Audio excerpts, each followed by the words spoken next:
talk about romantic relationships. I know you guys talked about the past, but for right now, I highly recommend block them. I don't want to see you. I don't want to hear from you. I don't want your images around me, out of sight, out of mind, right?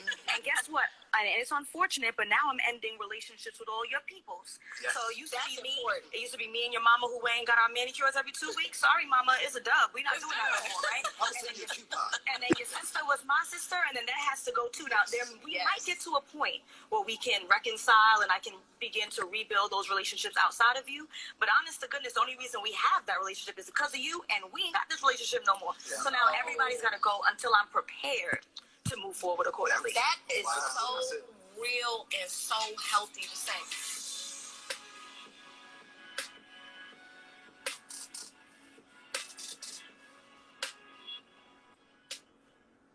All right, and hi, the Corruptor 05. Hi, Dad. Waving at you, friend. And, who is that? That's my father. That's my dad. Aw, hey, friend. All right, and we'll wave at everybody. Hey, everybody. And back at it, Dame. We'll wave. Dame. And Ms. Holloway 77 will wave. I know all these people. Nice. Hey, well, everybody. Thank you all for joining. And Prime Waves 001. Yes. Hello, welcome. Thank you for joining us. Yes. All right, friends. So we will discuss, the way that we'll do it is we'll put 3 minutes on the clock. Well, you know what? I don't need to put 3 minutes on that screen because 3 minutes is an invisible 3 minutes is an invisible 3 minutes is an invisible 3 minutes. But I'll put it, and it'll probably be less than 3. This is our pilot run, if you will. So I will first talk to blocking an X. Why is it good? Yes. And then we'll go, all three of us, and then we'll invite somebody from the audience if they want to speak on why blocking an X is good. And then also with 3 minutes, and then we'll do another round robin, if you will, for why is it not good to block an X or bad to block an X. And I will say, I'll go ahead and go first. This is our inaugural run. I'll throw myself out there. And I'll say, why is it good to block an X? Honestly, I've never blocked an X on social media because I do feel that it is kind of doing the most, if you will, to take the time to block somebody. But I'm like, if it's a situation, and I'm almost done, I didn't start my timer, but if it's a situation that the person is abusive, and I always go back to that, but if they are that, and it's a situation that the person is trying to extract something from you, like hackers are something else nowadays, and they know how to hack a lot, truth be told. So if it is a situation like that, all right, hearts, I'm with you.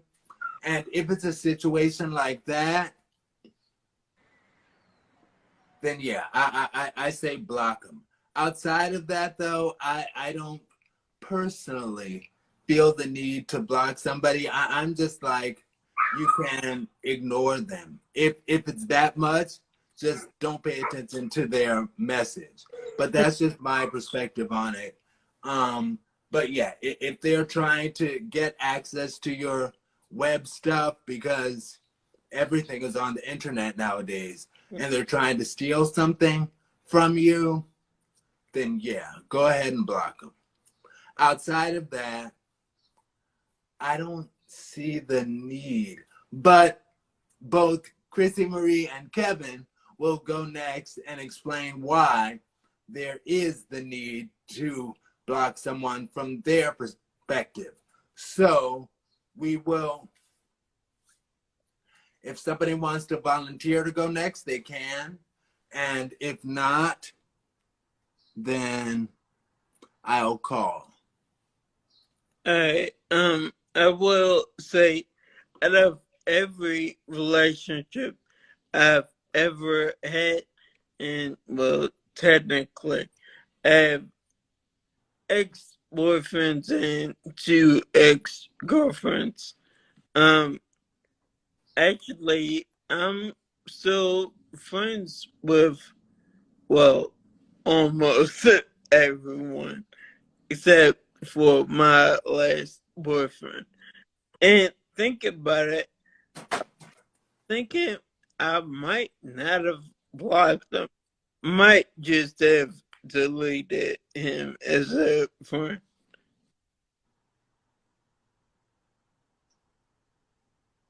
Okay. Yeah. All right. And Chrissy Marie? I agree with the young lady. Block them. Block, delete. Bye. There's no reason for you to continue to talk. If you didn't make it in the first place, you know, unless you in on friendly terms, there's no reason to give a person that you're no longer in a relationship access to you. Because in my mind, it would be too painful. They would, if they were the type to play games, they would still be playing games with your time and your mind and your heart. So block them, definitely. I'm in total agreement with everything she said. Okay.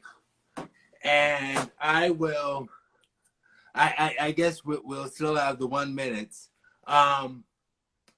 Yeah, I agree with that. It just feels like a lot to me to go through blocking someone. Anyway, so I won't make that my 1 minute. I'll make it a part of my why not to block somebody. Okay, and I'll go first. Again, this is our inaugural topic.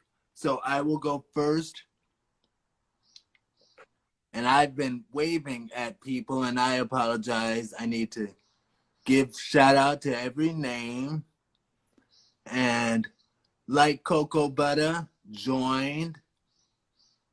And Prime Way Zero, I think I already said that. But yeah.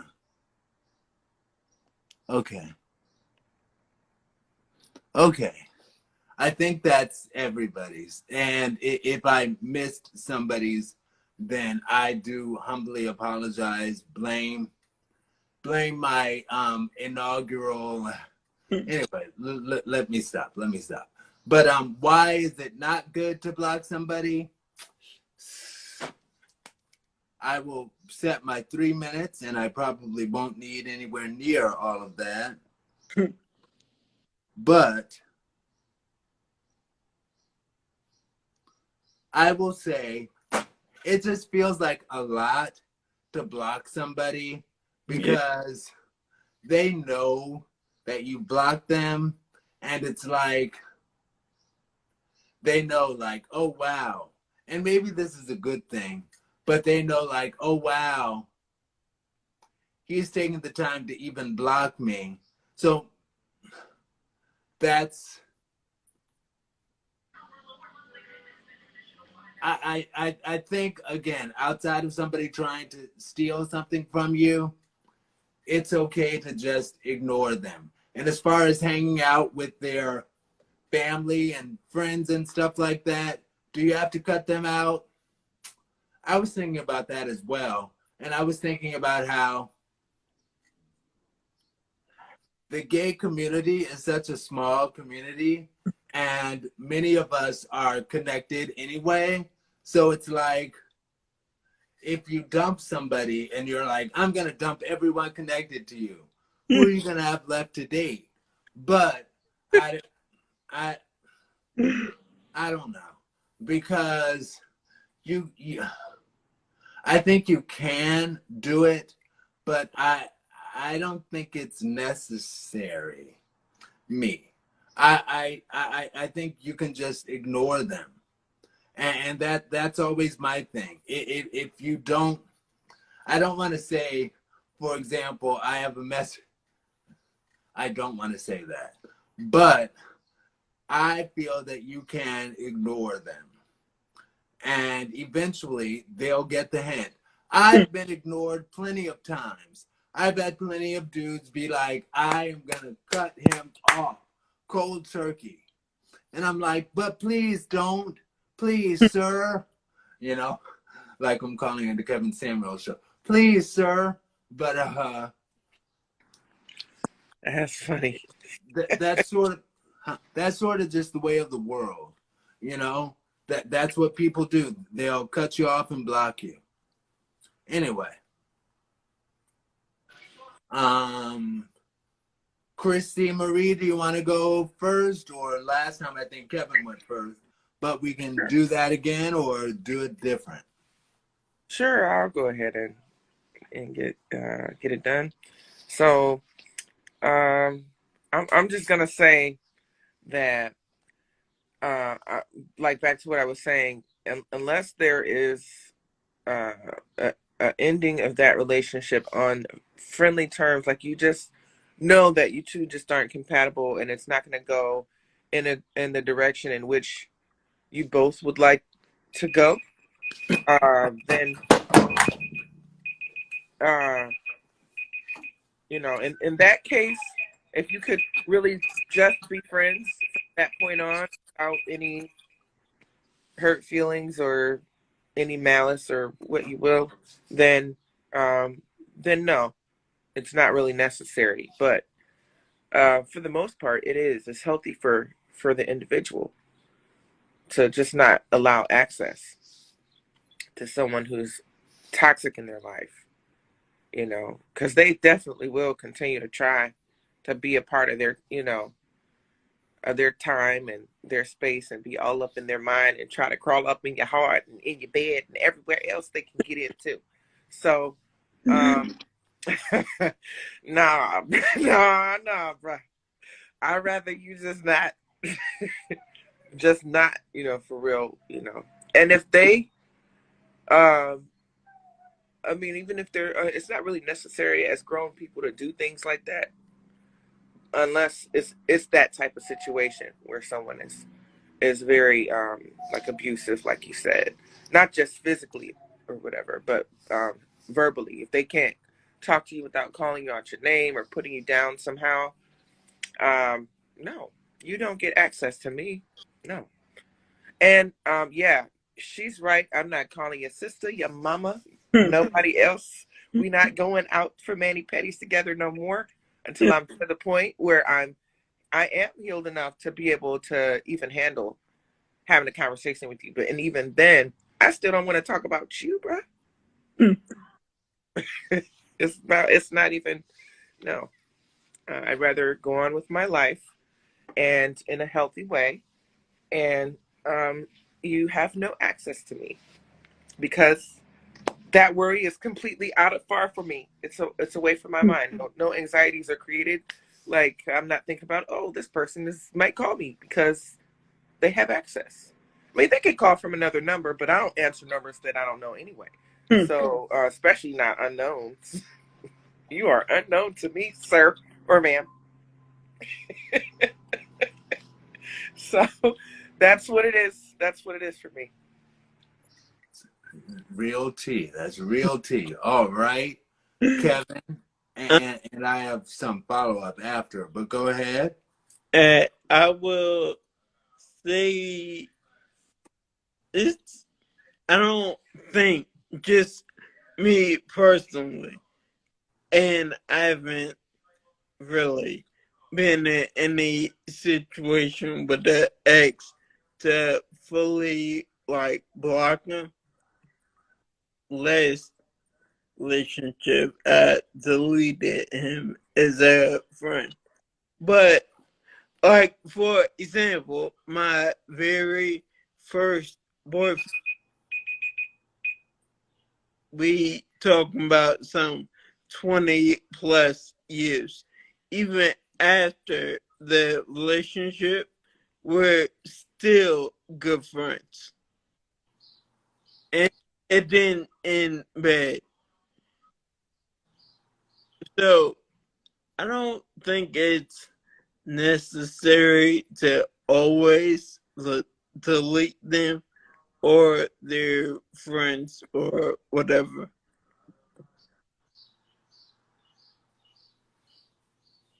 In my opinion. All right. So I will quickly say yes to that, Kevin. And Chrissy Marie, that's so interesting because as you were describing that, I was like, that sounds exactly like a couple of songs. One, the Shanice song that she did on the Inner Child CD. I'm showing my age by saying this CD, but the Inner Child album project, that she did a song with Johnny Gill, and she was like, and don't even give my dog a biscuit. And Johnny Gill was like, hey yo, bow wow wow. And she was like, and while you at it, don't call me, don't call my mother, don't call my father. Oh, and don't even give my dog a biscuit. And it reminds me also of the Deborah Cox and RL song, We Can't Be Friends, where she talks about, I went by your mother's house and I saw your car there. And when I would hear that, it would always strike me as strange because I'm like, really? You went by his mother's house? Like you all were cool like that? But I think about the time that the one time that somebody brought me home to meet his mama, and it was only once. And I brought a boyfriend home to meet mom before mom passed away. But the one time my other boyfriend brought me home to meet his mama, and well, I guess technically no, it was the first time, and I still remember his mom met me, and she was like, shook my hand, pulled me right behind her, and whispered right in my ear, right behind my back, to my boyfriend at that time, what happened to the other guy? And I was like, what? Because I Threw you under the bus, Aaron.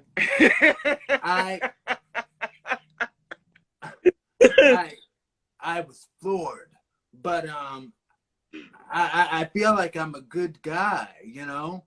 But she was like, "What happened to your other man?" And I was like, "Really? What happened to the other one?" Like right behind me, and I'm like, "Wow."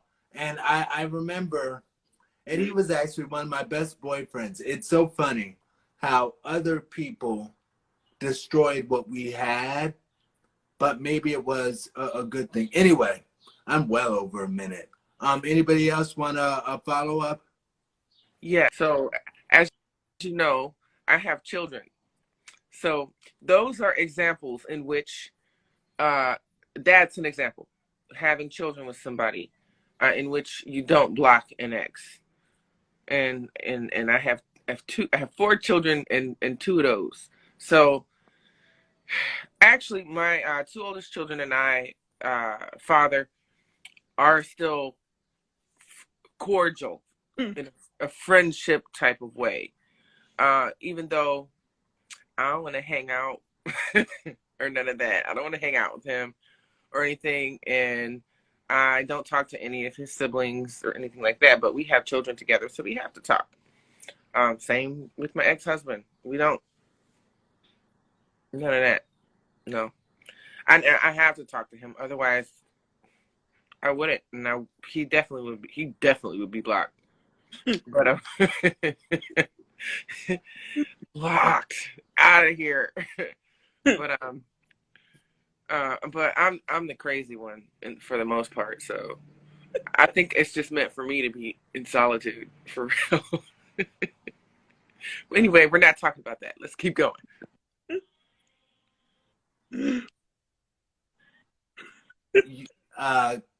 Kevin, would you like a follow-up? I can't even really think of one. So what I'll say is, I have been not binge watching because I don't really have time to binge watch anything, but I have been watching a lot of Kevin Samuels stuff, and he will, in a heartbeat, tell somebody to, and the words are so harsh, but I don't even want to say it, but you spoke about being comfortable with the possibility of not having somebody. And for me, I'm always like, well, there's always a possibility. And what Kevin Samuels said on one of his shows that I saw recently is he was like, somebody's always going to win the lotto. And it's like, well, he's like, but that doesn't mean it's probable, but somebody's always going to win the lotto. So it'll work out for somebody, but I don't know, because I know what I want. And another thing that's interesting, and Chrissy Marie, you can speak to this if so desired, but a lot of the women who call in to Kevin Samuels' show, he'll ask them, he's like, so do you want to work after you have a child? And they'll be like, do you want to work to pay significant bills? No, I want my husband to do that, all of that. Okay, how much money do you think he needs to make for you all to live a comfortable middle-class life where you live? And they'll be like, he needs to make about $200,000, $400,000 a year. And Kevin Samuels says, that's like 10% of men tops. Like, and that means you're cutting out 1/10. No, you're cutting out 9/10 of all of your potential matches on income alone. And who is this? Optional TS 2016. Hey, friend.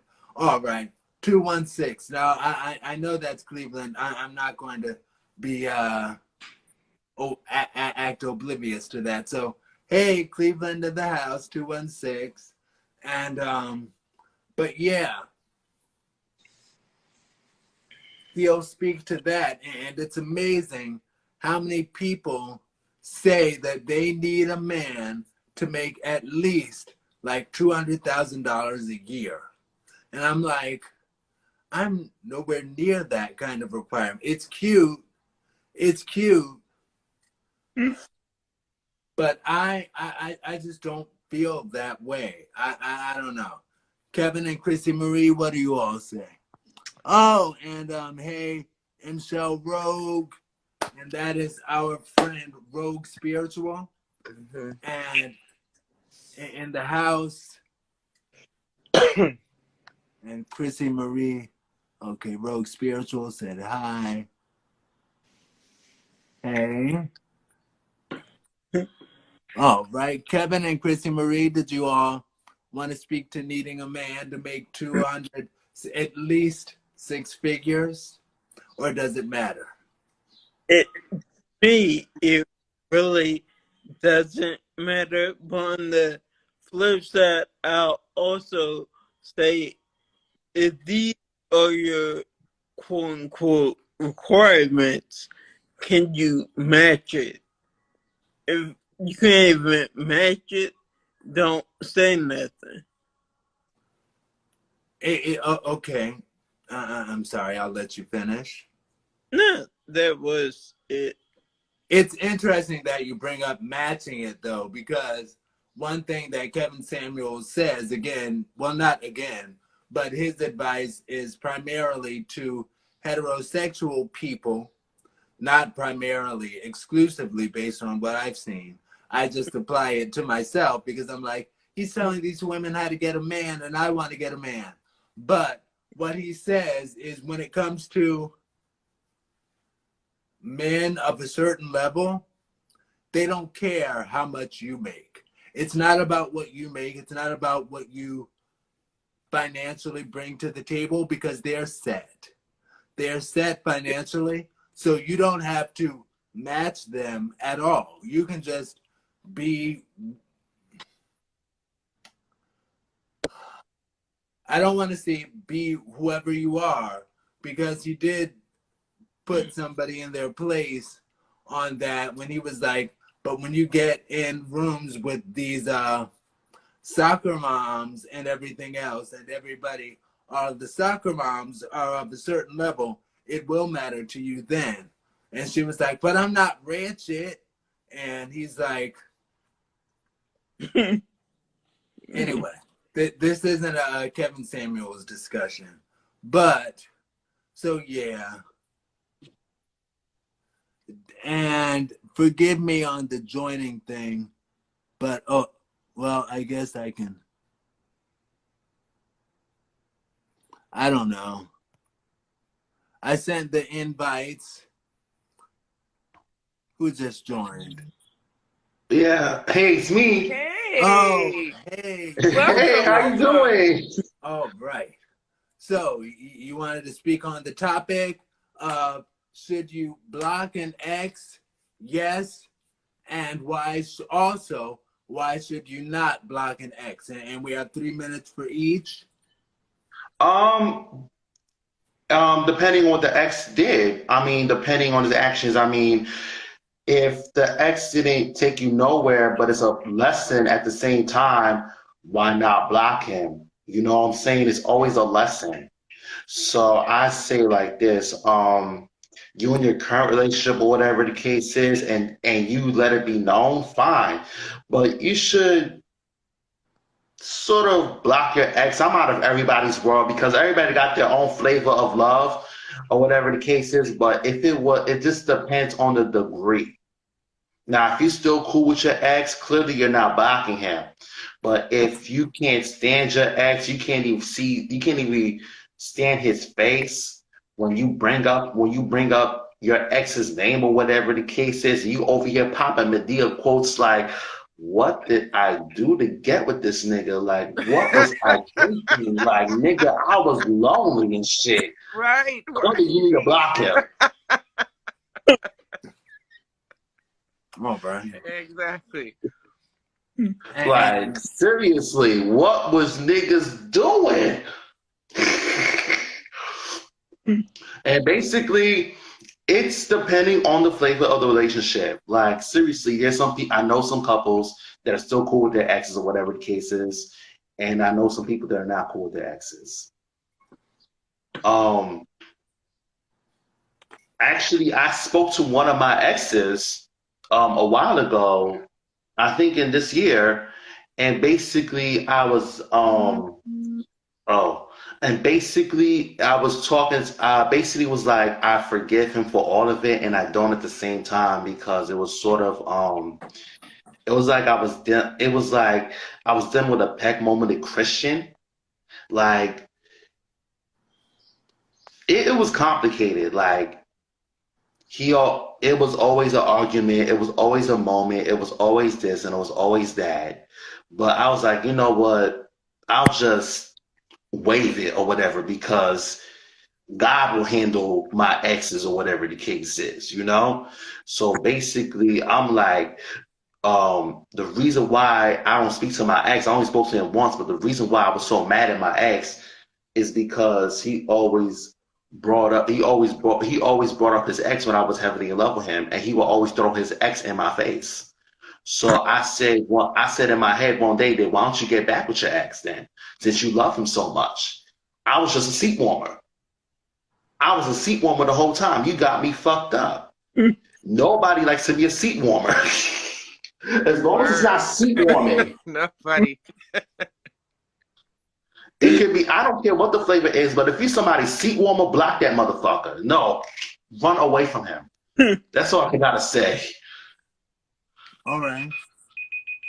Well, to answer your question about whether or not, because I think I saw that episode, that Kevin Samuels episode, and I liked him. He's so attractive. I'm sorry. Yeah, and anyway. like he was just like honest, just really honest. Yes. And realistic about, you know, what I mean. Of course, I grew up watching Disney, and I think Disney just totally just was so ruined my outlook on how love should be. And I always had these happily ever after visions of the type of mate and lifelong partner or husband, if you will, for me, and it never existed in my reality. So not to say that it wouldn't or it doesn't or it couldn't, but as far as the money goes, like first of all, I'm a single mother, so even when I was married, I didn't want to stay home. I wanted to stay home long enough to, you know, nurse my children, but I did not want to stay home. I wanted to go out and bring extra bread to the house because that makes more sense for us to level up for our family. Because, you know, the more you contribute, the better, you know, things are in the household, and you know, you have more leverage to create more with. So I don't think it's like, I don't know. I've just never been the type of woman that wanted to be kept like that. But I had the get up and go about myself. But somebody who has that mindset, I don't knock, I don't hate on them. But doggone it, you better be Martha Stewart at home and figuring out how to bring some type of bread in. Or Okay.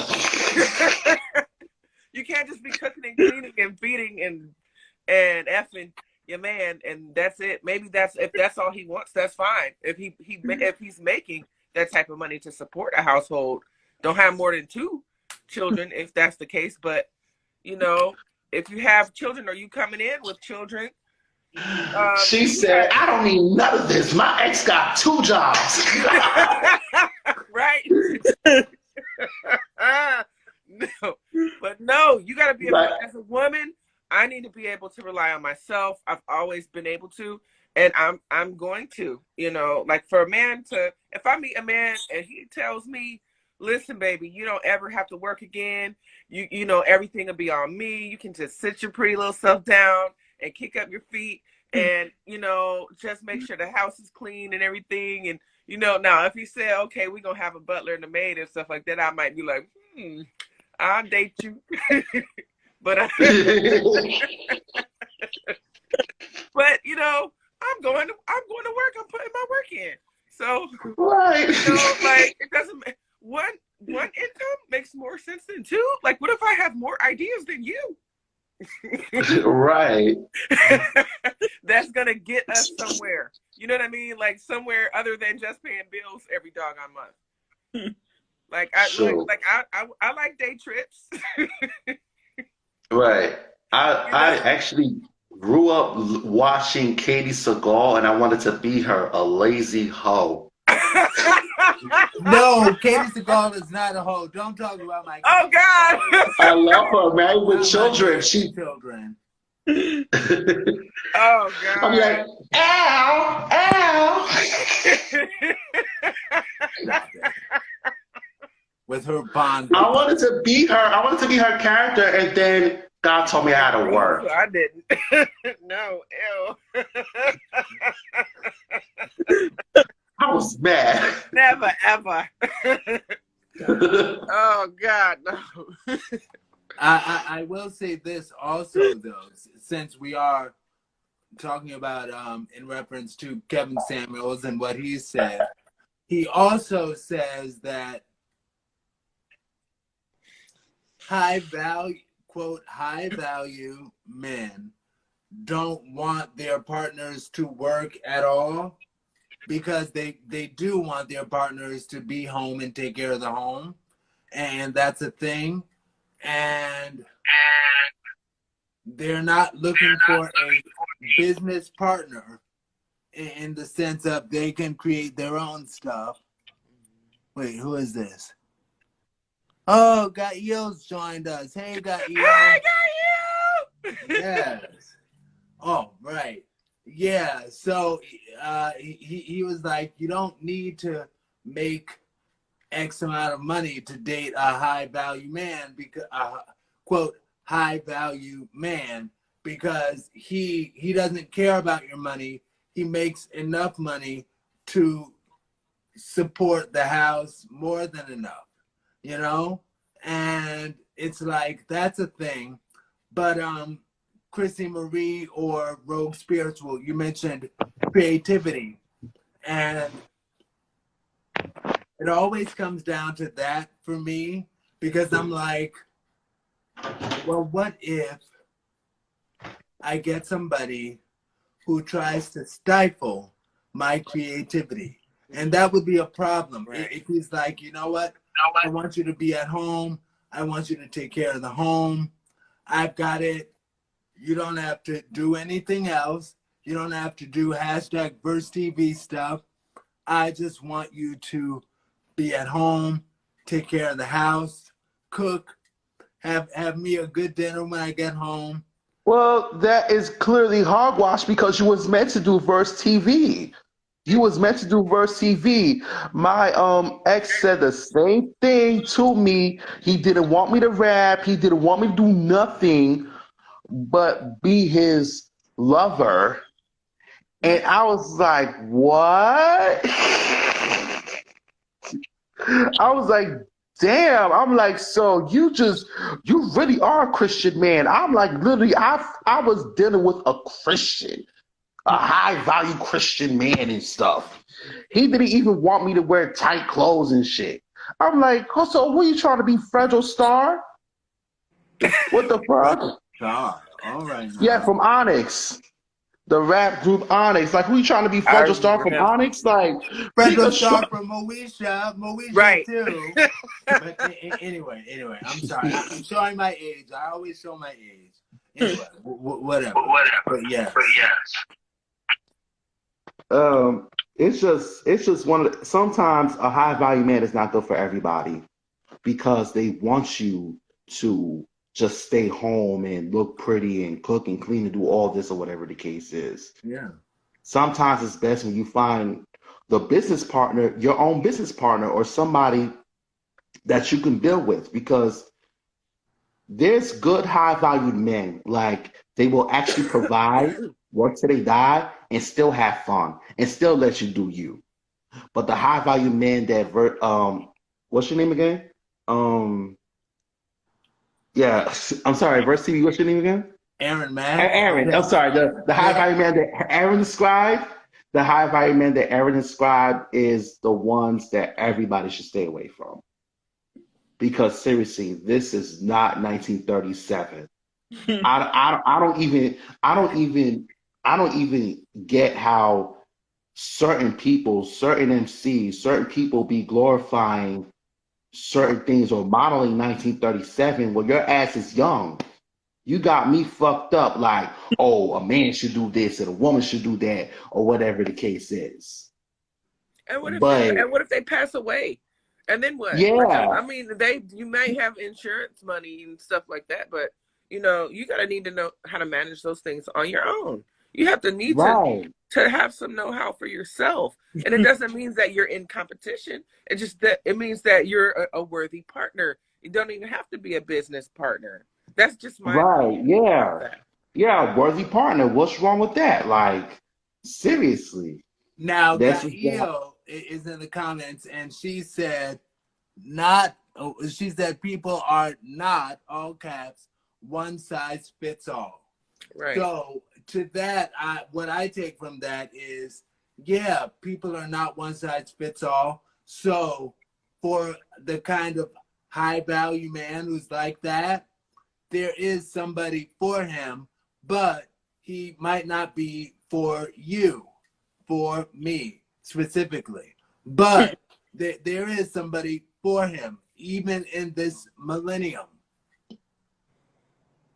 Yeah. I'm shoot. Why not? There's And somebody as for everybody. I'm just saying. wait, you said there's a but what? but You said there's a what for everybody? I said there's somebody for everybody. I even have Yeah. hope for the people that mimic the boring couples or whatever the case is. You know, it's like, damn, y'all are boring. Have fun or whatever. And Yeah. I actually knew of a friend. Her name is Christina Glover, and she met her husband in the shelter or whatever, right? So one minute she's a Christian old lady, like she don't do nothing wrong, and the next minute we hearing her in the club twerking it and shaking it for all the guys in the back or whatever the case is. I'm like, bitch, can like, bitch, can you turn up with us? Can you turn up with us? It's like a girl's night out, but no, you want to, I got to cave to my man. I'm like, bitch, you boring. What the fuck? You boring and you fake. Shit, you smoking, you over here smoking, you over here smoking and drinking or whatever the case is. You already have a son or whatever the case is. And seriously, what I don't get in relationships is that first of all, you wait five. It's five after it, when it's 5 years. Ask for a ring. I don't give a fuck. 5 years. Where's my ring? You over here dating a nigga for 10 years and he has to give you a ring? Where is my ring? It's been 5 years. I'm bitches that put up with your shit. I am not going another second without a ring. And if you're not giving me the ring, I'm kicking you to the front door, on to the next. That should be a topic for a show also, as far as how long should an engagement last? Because there are people who will be in their engagement for almost a decade without any move to take that next step. But it's like, well, he did buy the ring, so I guess that's good enough to wait a while for engagement. But is it not? Like, what do you all say to that? It doesn't take long for a person to make a decision.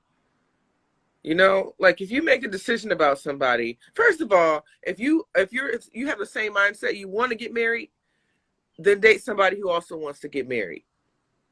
And for the right reasons, for the reasons that you want to get married and who are like in alignment with that with you. If not, if you just want to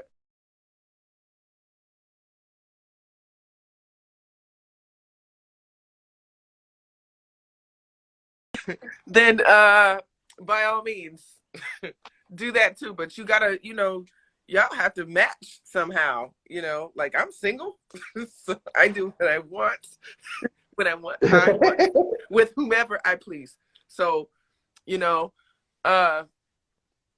if I decide one day, and at this point, like, maybe I might want to get married again one day, but at this point, it's not really a necessity. So, Right. because I do all right. I do all right by myself. It'd be great to have somebody who wanted to add value to my life, and vice versa, because I definitely would. But no. Right. Listen, bro, spirituals, she wasn't ready, honey. She wasn't ready. Okay? That's all it was. Well, I'll let Rogue Spiritual respond before I say something. Oh, what was it? I'm sorry. I was listening to everybody laughing. Oh, yeah. No, well, one thing that I will say is, as far as Kevin Samuels, because again, I've been watching a whole lot of him, and he speaks on how people need about $2.4 million to retire now in their 60s, and it's like $2.4 million. So it's like you have the option to try to make that on your own or make it with a partner. And I'm like, golly, you know, because the money that was the subject, damn, $2.4 million $2.4 million to retire comfortably, starting to in retire your comfortably. 60s. What if, I mean, it takes, I mean, literally, it don't matter who you are. Not everybody's able to attain 2.4 million,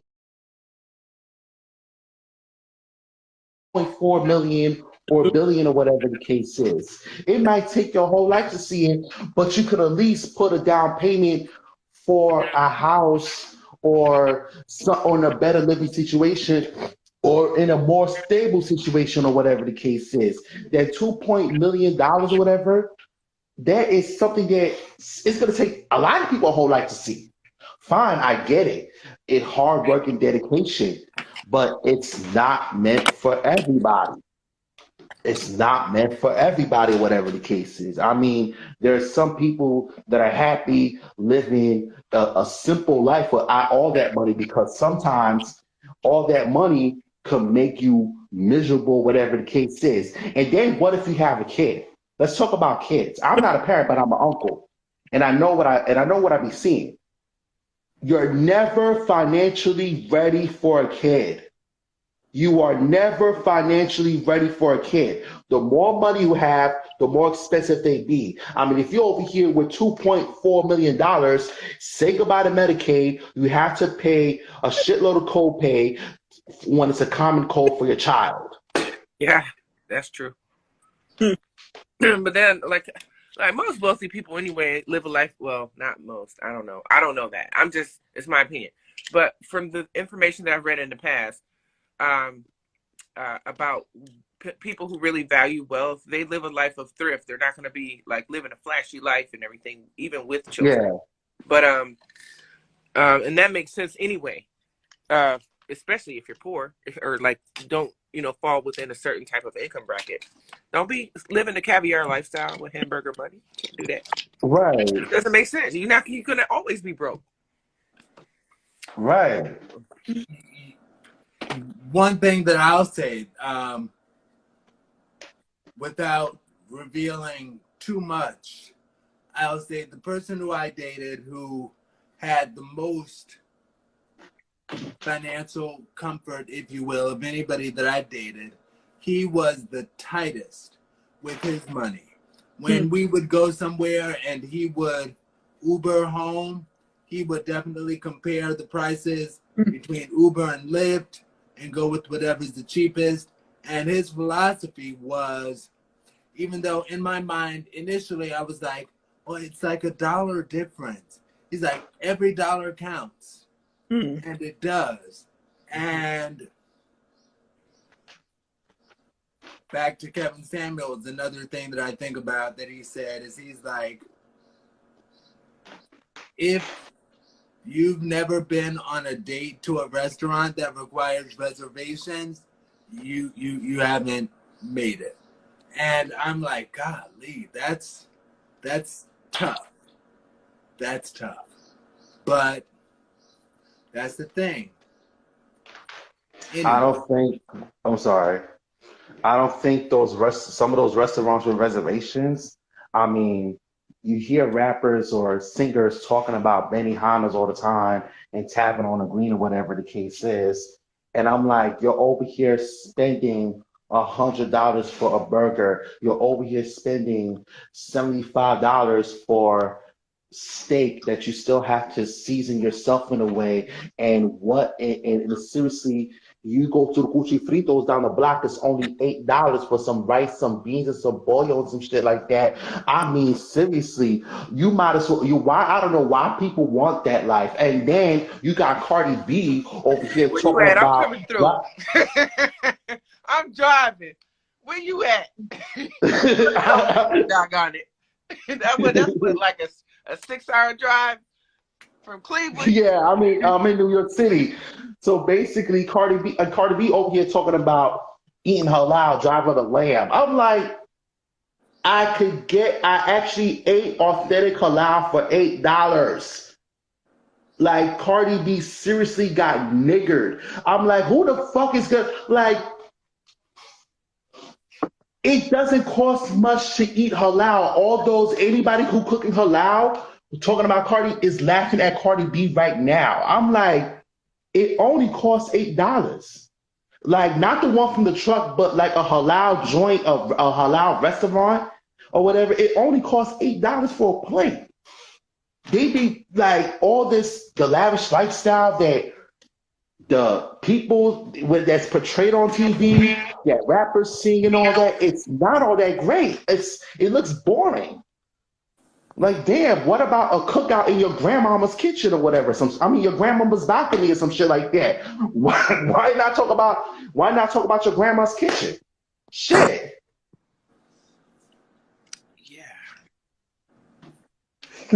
I like to cook, so I don't even, I speak a different language and understand. I understand many, but I'm not doing all that, unless it's to treat myself or something. But for the most part, I have things to do, so I don't even have time. Is the biggest issue for me. Right. Speaking of which, I will say this. I'm sorry. Were you saying something? Saying something else, Chrissy Marie? Yeah, I have a job in like 45 minutes. Oh, okay. Well, we're bringing this to a close. I did want to say though that another thing Kevin Samuels mentions is women who desire high value men knowing how to cook and having a cookbook. And he'll always ask, he's like, do you own a cookbook?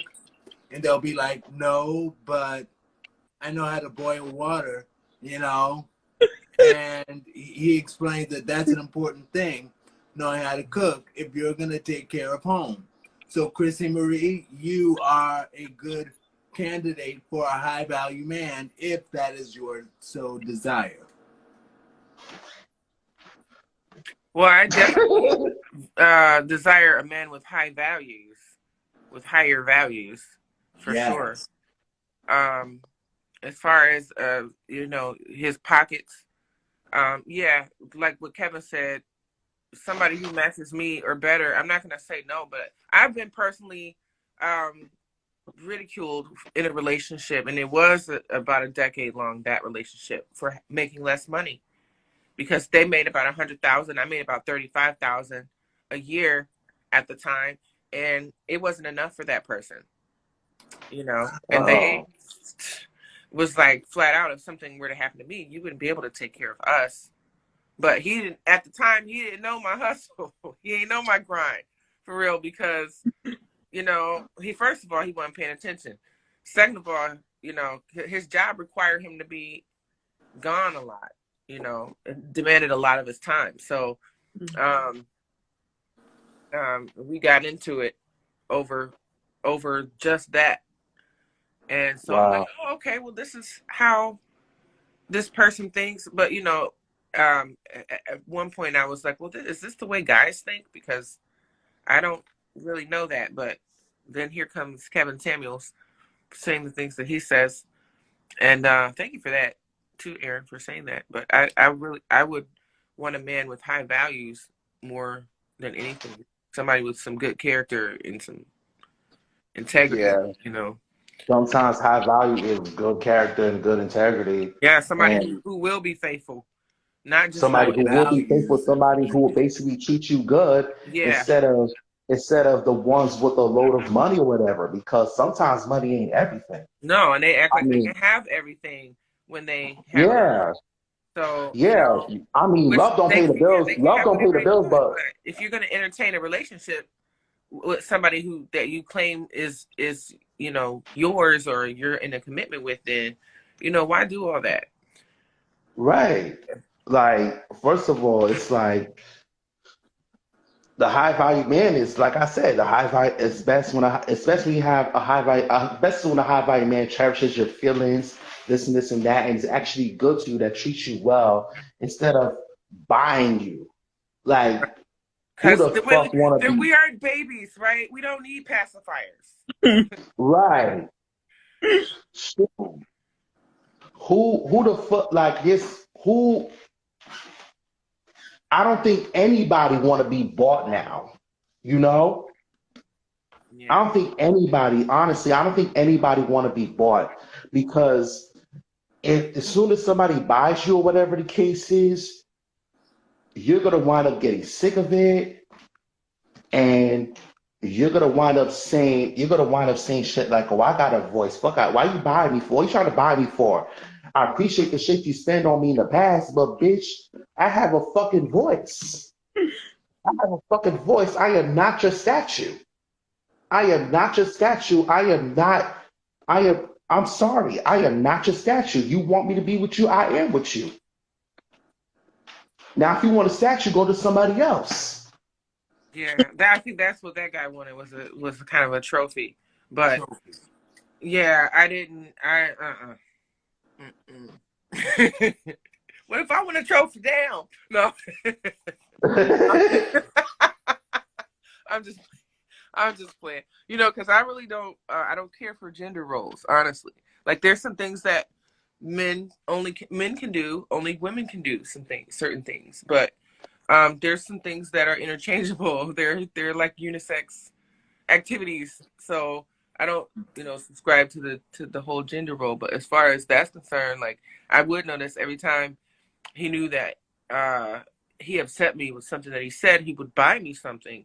And then I'd be like, this isn't going to pacify or rectify anything, that I don't care about stuff, because I can get stuff, You can get that on your own. Just let that person know that you're too much of a real person. Yeah. You was too real for that man. Well, like, you live and you learn. Yeah. But I'm about to go, so I'll catch y'all later. I just happened to see this live on my timeline, and I'm happy y'all invited me. So thank you so much. Thank you, brother. Thank you, and we're gonna close out here too. Week 159 between 159 and 160. Talk to you, and we'll see you all next week again. Same bad time, same bad channel. Because this wee tea will be a regular thing now. And I'll talk to y'all later, social media family. Peace, tea, stay blessed.